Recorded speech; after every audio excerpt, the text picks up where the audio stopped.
So, yeah, I'm recording this because I've been sent a video that really went viral of a dude saying movies look like crap nowadays because of it was something talking about lenses, which is something that has to do with it.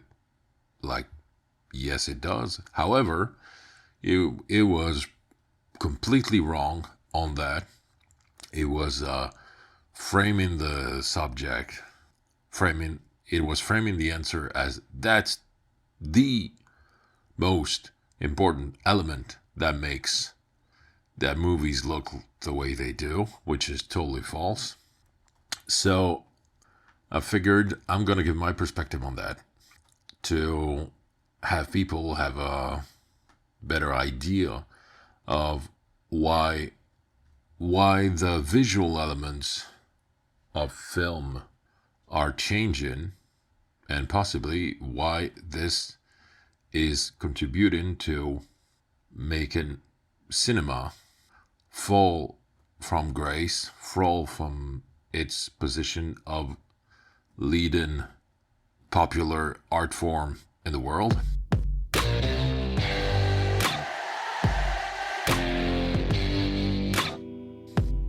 And before I do so, I will just present my perspective a little more precisely. So I'm a filmmaker. I'm a director who started as an actor. Was always writing songs for my bands, short stories, a novel, working on developing my film writing with screenplays.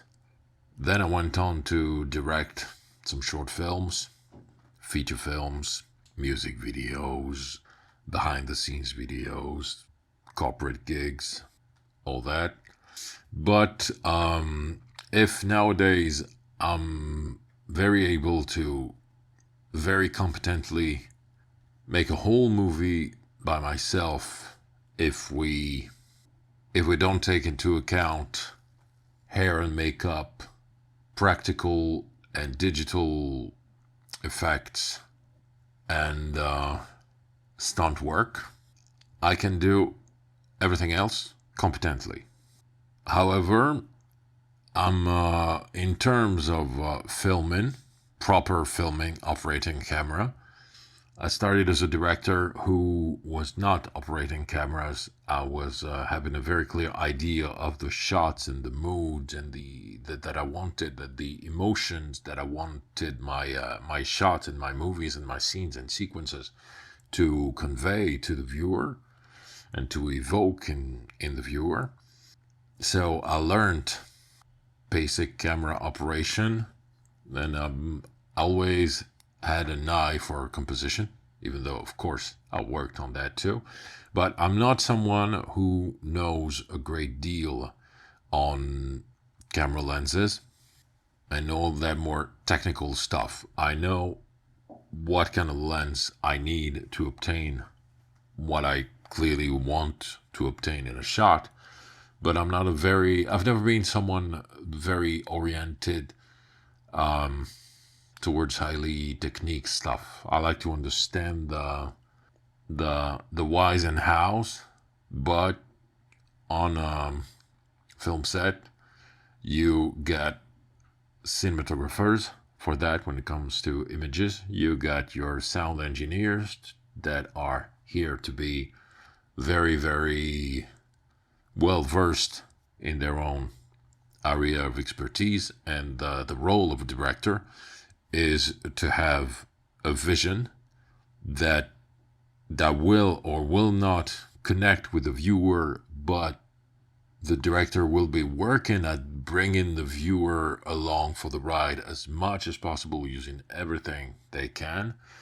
And it's all about then, aside from that, sharing that vision, as in communicating that vision to the crew, to the actors, to the collaborators, to the producers, to everybody.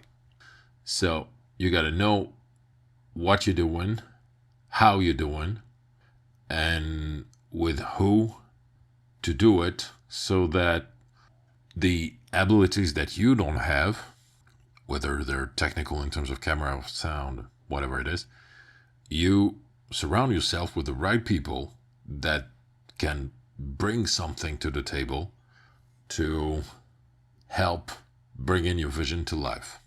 So, to put it differently, there's probably people out there who will be more precise in their description of some of the issues that I'm going to be raising here. However, there is one of the few and maybe many reasons that movies look the way they look today, which is blockbuster flicks or streaming platforms produced movies. As always, not all of them.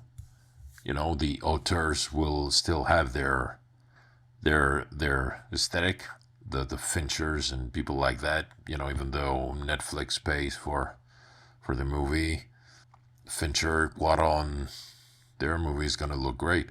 But many of these kind of productions churn out flicks that look very digital, very plasticky, very flat, not very organic, almost as if it were animation sometimes.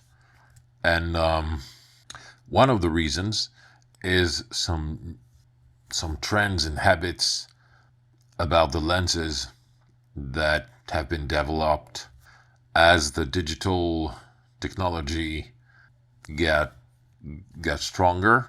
There was a time where it was all about compensating for the digital look, and seems like one of the ways people were looking for a quote-unquote cinematic look was using depth of field or lack thereof, which translates into the face of the actor. For example, if you're filming the face of an actor being very in focus, while the background is extremely blurry.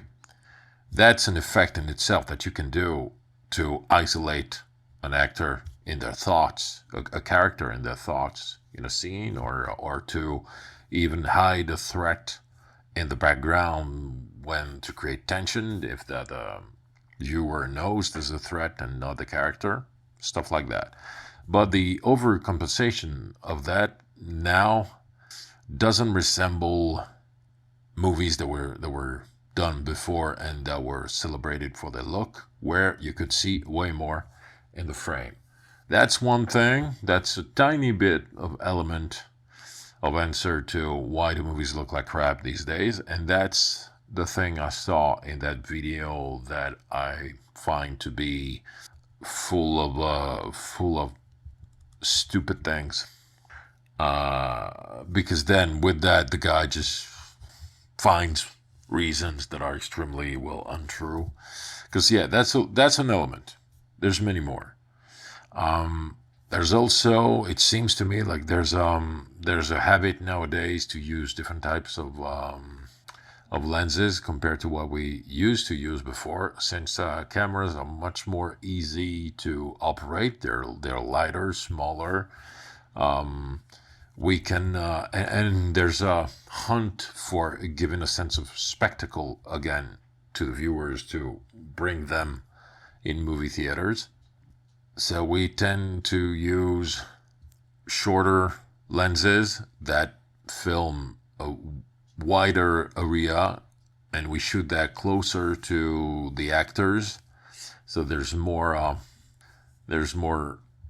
set location around them that's visible, but that tends to get closer to the YouTube video, to the vlogger look that's been very prevalent on social media for a few years. So we associate that to something that's very different from film aesthetic. And also, it seems to me that there's something that goes along with that, where filmmakers seem to use less filmmakers that make movies that are in that category of shitty looking.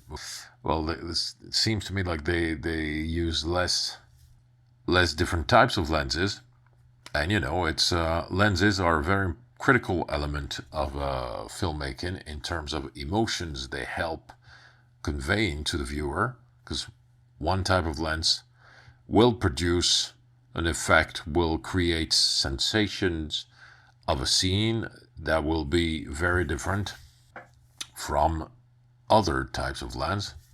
You shoot with a 100mm lens, the perspective, the background, the shape of the bodies and faces will be very, very different than if you use a 10mm lens, even if you're doing everything you can to have in the end the same shot with the 100mm lens and the 10mm one, like adjusting the position of the operator, adjusting the light, everything you need, it will be vastly different. So if you tend to use fewer different types of lens in a movie, it's as if you were a painter that were to use one type of brush for the whole of your portrait, and you start with I have no idea how to paint, so maybe what I'm saying is stupid, but you're that painter. You start with painting the shirt of the character you're about to create a portrait of, and when it comes to painting the eyes and the eyelashes, you got to use the same bigger brush that you used for the shirt. This is gonna be devoid of subtlety. This is missing the point of doing your work, of creating something that can immerse you, viewer. You're not sculpting your material properly, not very seriously. Also, I'll try to go quickly on these because it could last quite a while. There is because of the whole production aspects of how we do blockbusters and how we do movies nowadays, where they rely on special effects more and more, but many producers don't let the special effects, the CGI teams, have enough time to do some proper good work. It's all rushed. So to compensate that, to still not allow the CGI teams to have enough time to do some good job, but trying to save that a little bit, they tend to flood the sets with light. So it's easier to blend the CGI and the on-set shot images, and all this light flattens your image. Helps because of the way digital cameras are made and the way they treat light themselves. It helps creating this flat, plasticky look. Of course, you can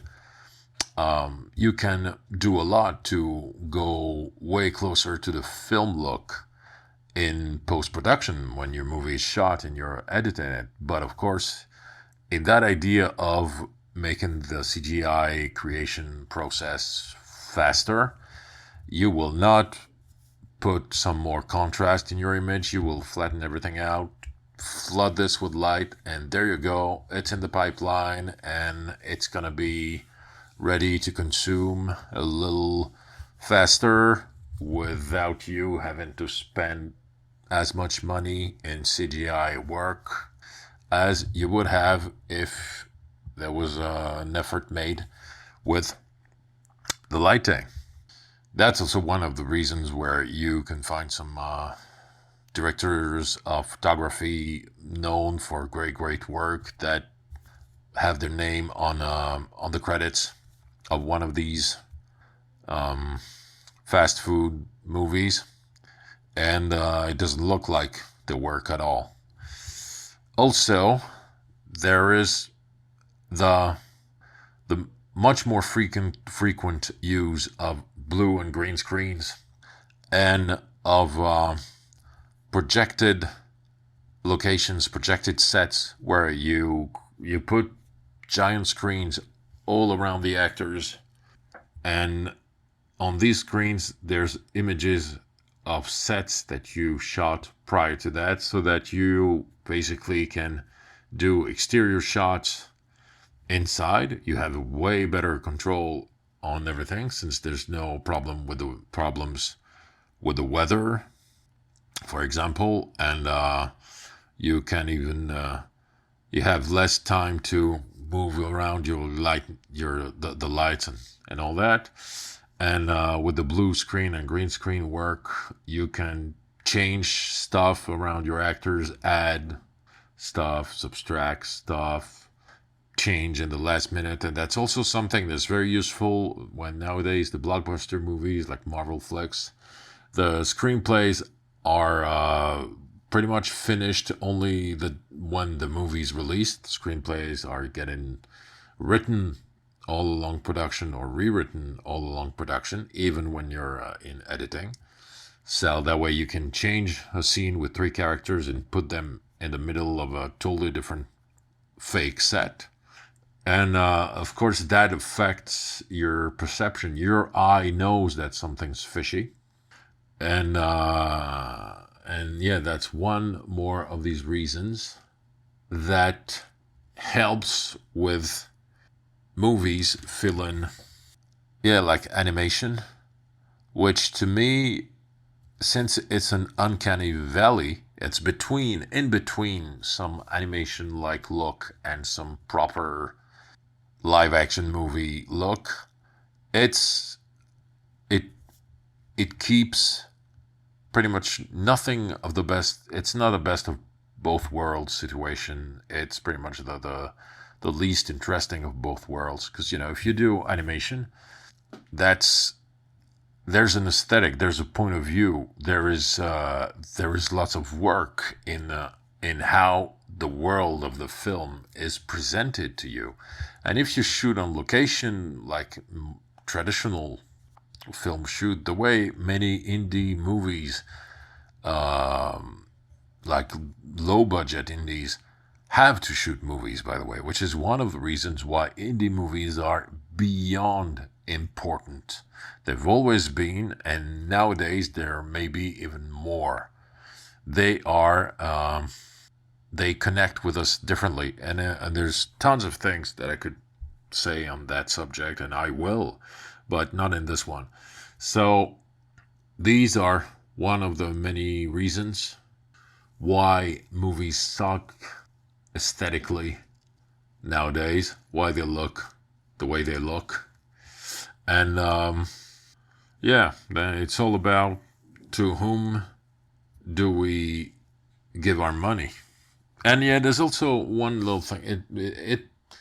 It stems with that second screen idea, that thing that some leaked email from, I think it was someone from Netflix, revealed, like, they're purposefully working on making movies that are not truly challenging, not truly engaging, not truly interesting, but familiar enough, easy to consume enough that you can do something else while having that in the background playing. And the problem with that is a movie or TV show, it is a very, very potent art form, since it invokes many other art forms to create emotions in you. It plants seeds in your imagination, in your psyche, in your heart or your soul, whatever you call it. Whether it is responsible enough to know this or not. And when it's just a microwaved version of other interesting things that have been made prior, and everything creatively is flattened, well, your emotional, spiritual, intellectual, creative bandwidth, it all gets flattened too. And the human mind and heart is not built in a way that allows it to consume crap without rotting from the inside. It's either you grow or you slowly die. As Morgan Freeman's character said in The Shawshank Redemption, which is a great movie, it's allowing yourself to get busy dying when you probably should get busy living.